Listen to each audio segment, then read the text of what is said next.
Mais uma vez eu quero desejar bom dia aos meus alunos e dizer que o nosso trabalho agora será falar um pouco sobre os 4 tipos de conhecimentos que foram desenvolvidos no livro de Eva Maria Lakatos e Marina Marconi, que é o livro de metodologia científica.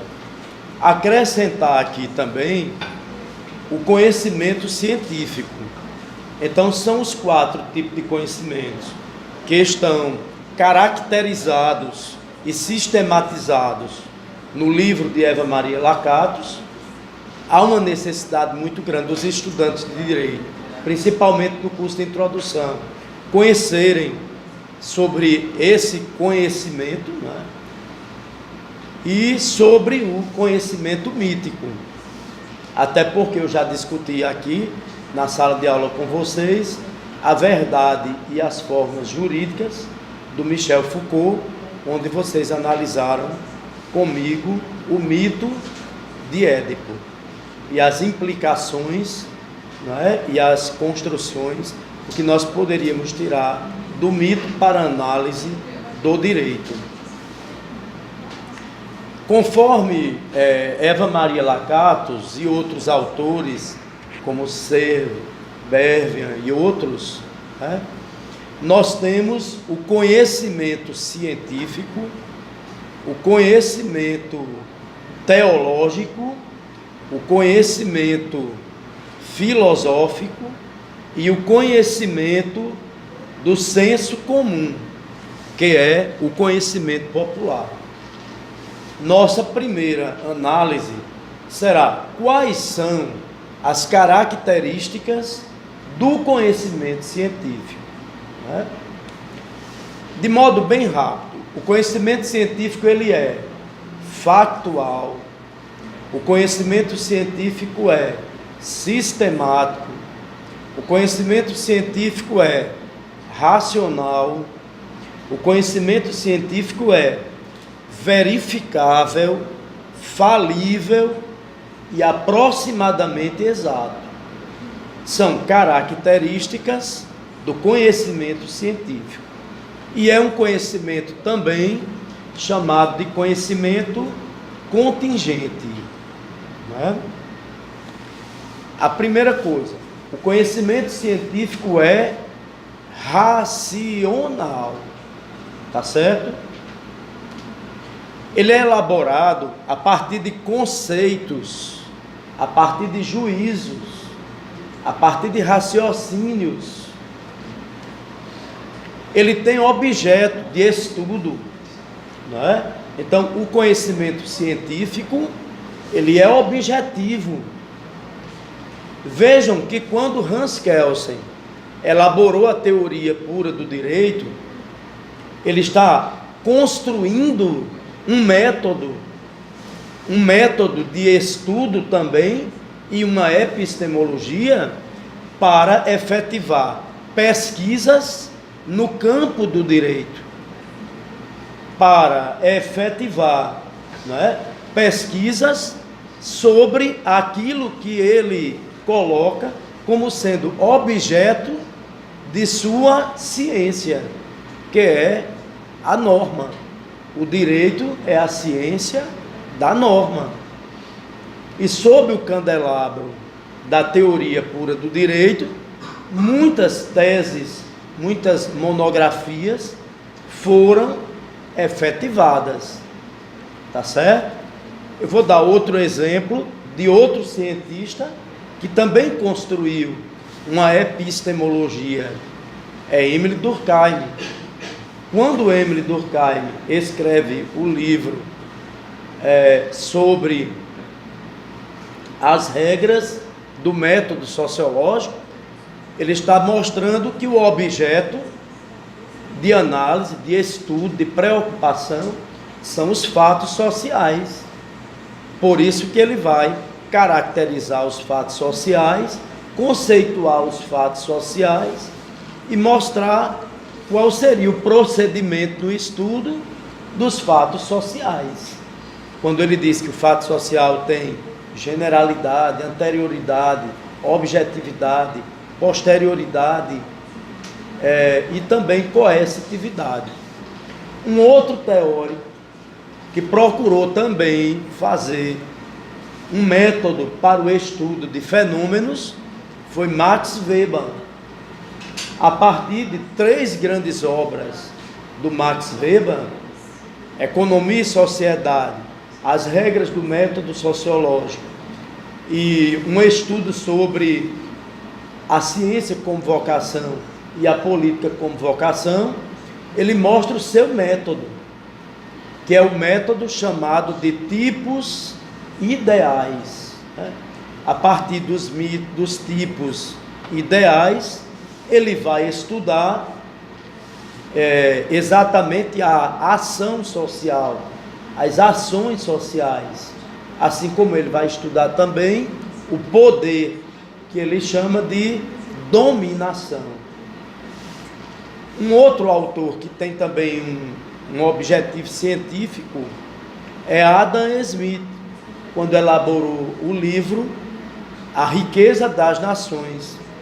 Ele traz uma possibilidade epistemológica e metodológica do estudo da economia a partir do liberalismo. Quando ele estuda naquele livro todos os conceitos da economia, o conceito de valor, valor de uso, valor de troca, o primeiro estudo já sistematizado sobre a tributação. Tudo isso eu estou falando para vocês verem o quê? Que se o conhecimento científico é factual, o conhecimento científico, ele é objetivo, não é?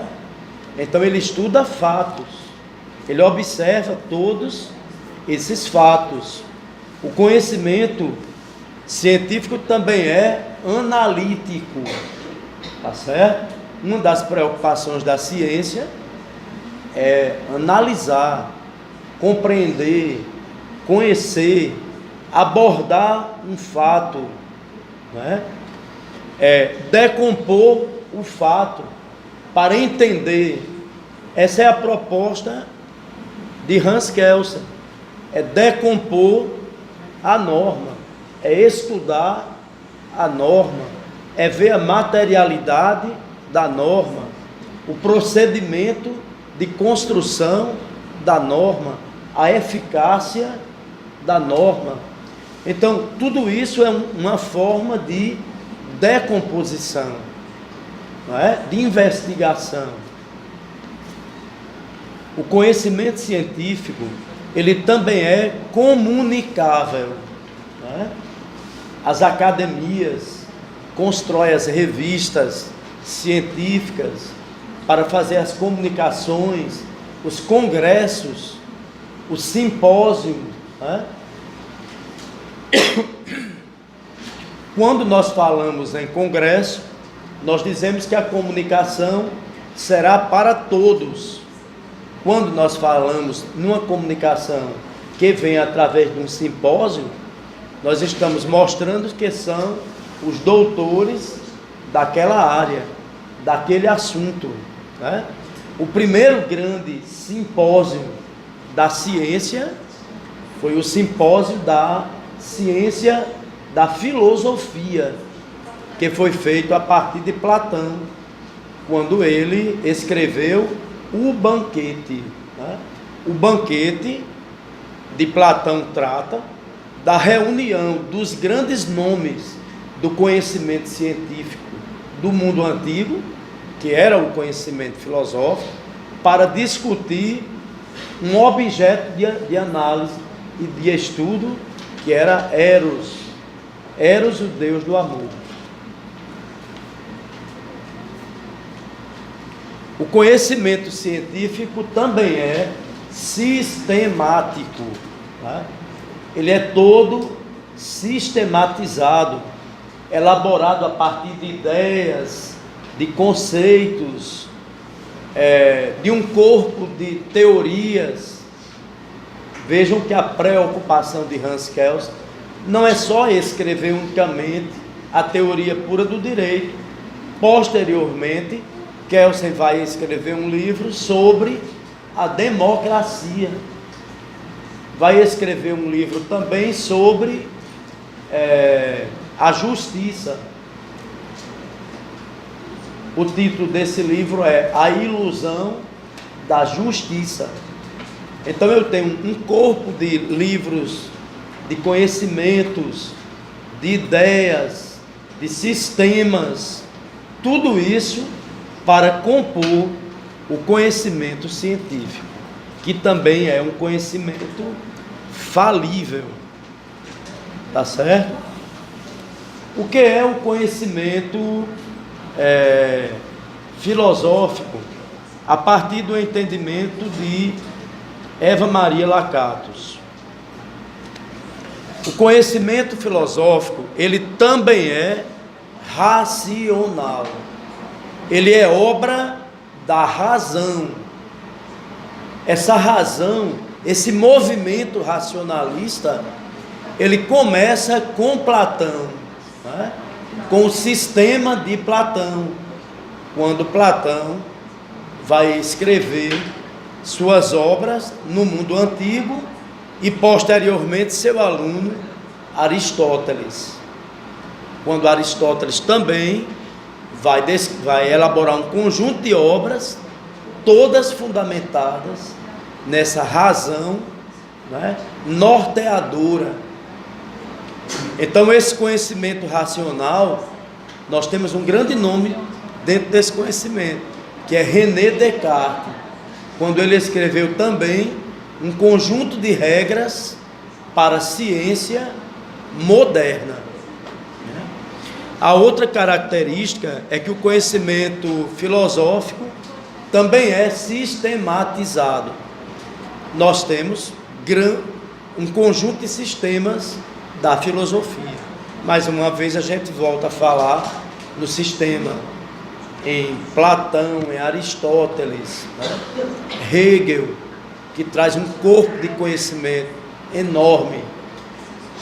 Ele é não verificável. As teses da filosofia não necessitam de serem verificadas em laboratórios, como as teses lá do campo da ciência. O conhecimento filosófico, ele é exato, tá certo? Essas teses, elas são produtos de um determinado momento de reflexão. As teses de Platão, as teses de Aristóteles, as teses de Marx e de Engels, na construção da ciência do materialismo histórico dialético, no exame que ele faz da economia capitalista a partir do método do materialismo. O conhecimento filosófico, ele é também não verificável e é exato. Lembrem que a ciência tem a característica de ser aproximadamente exata. A filosofia, a sua característica aqui é que é exata. Tá certo? E o conhecimento teológico. O conhecimento teológico é também muito importante na nossa discussão, porque é também um sistema de conhecimentos, um sistema de valores, né? E ele é um conhecimento inspiracional. Alguém tem a inspiração, né? Moisés foi inspirado a construir as tábuas da lei.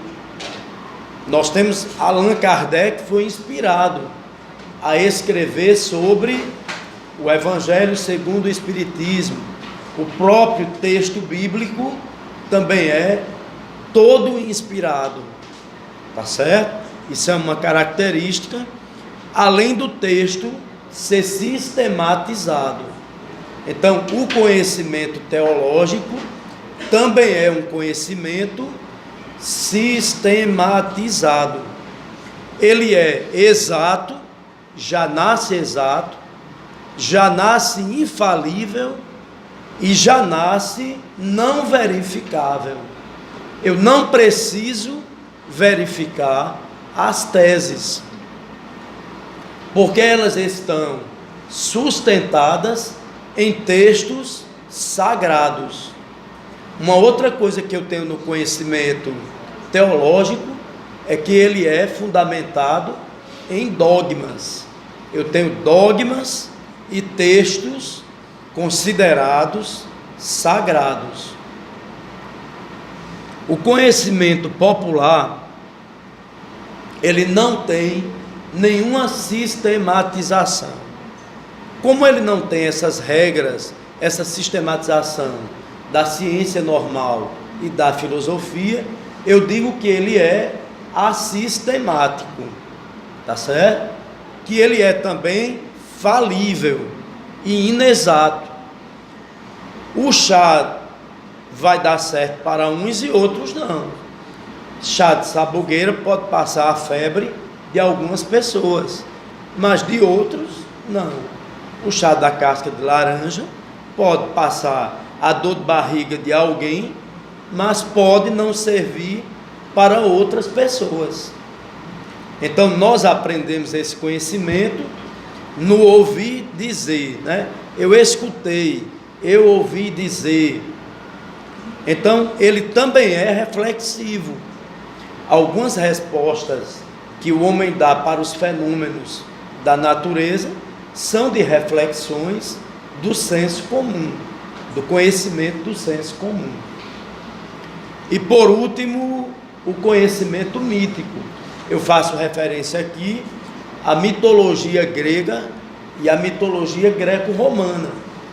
Na mitologia grega, eu tenho dois elementos que estão presentes na mitologia, que é a razão e a desrazão.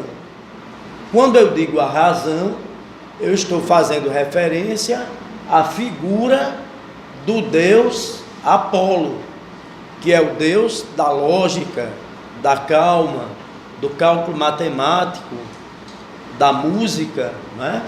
Mas quando eu verifico no mito a desrazão, as paixões, as pulsões, os instintos, eu estou fazendo referência a um outro deus, que é exatamente Dionísio ou Baco, né?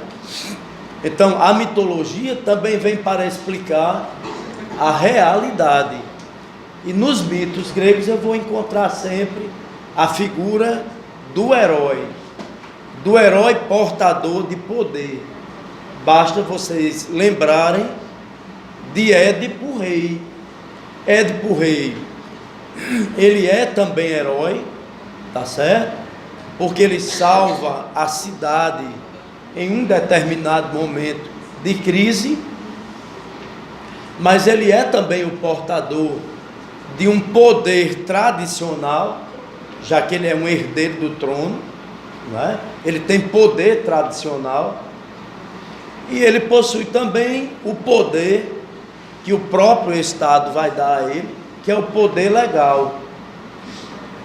Nesse sentido, ele é também um tirano, não é? Ele comporta-se como um tirano. Então, o conhecimento mítico, o mito de Édipo, ele serve para a gente perceber o nascimento de uma pesquisa, de investigação, feita já de modo sistemático no próprio mito, né? No próprio mundo antigo. Já havia uma preocupação com a investigação, e vocês compreenderem que aquele que tem o poder de fazer a investigação é aquele que também tem o saber. Então eu não separo no mundo antigo dos gregos o saber do poder, porque o poder está associado ao saber. Michel Foucault, quando aborda Édipo, quando estuda o mito de Édipo, é no sentido de fazer essa análise de uma genealógica e arqueológica para investigar o poder, como o poder é construído, como se faz alguém que tem o poder, uma pesquisa com um método de verificação, a partir de pedaços, de metades, de falas, não é? Que são unidas, interpretadas, racionalizadas na busca da verdade.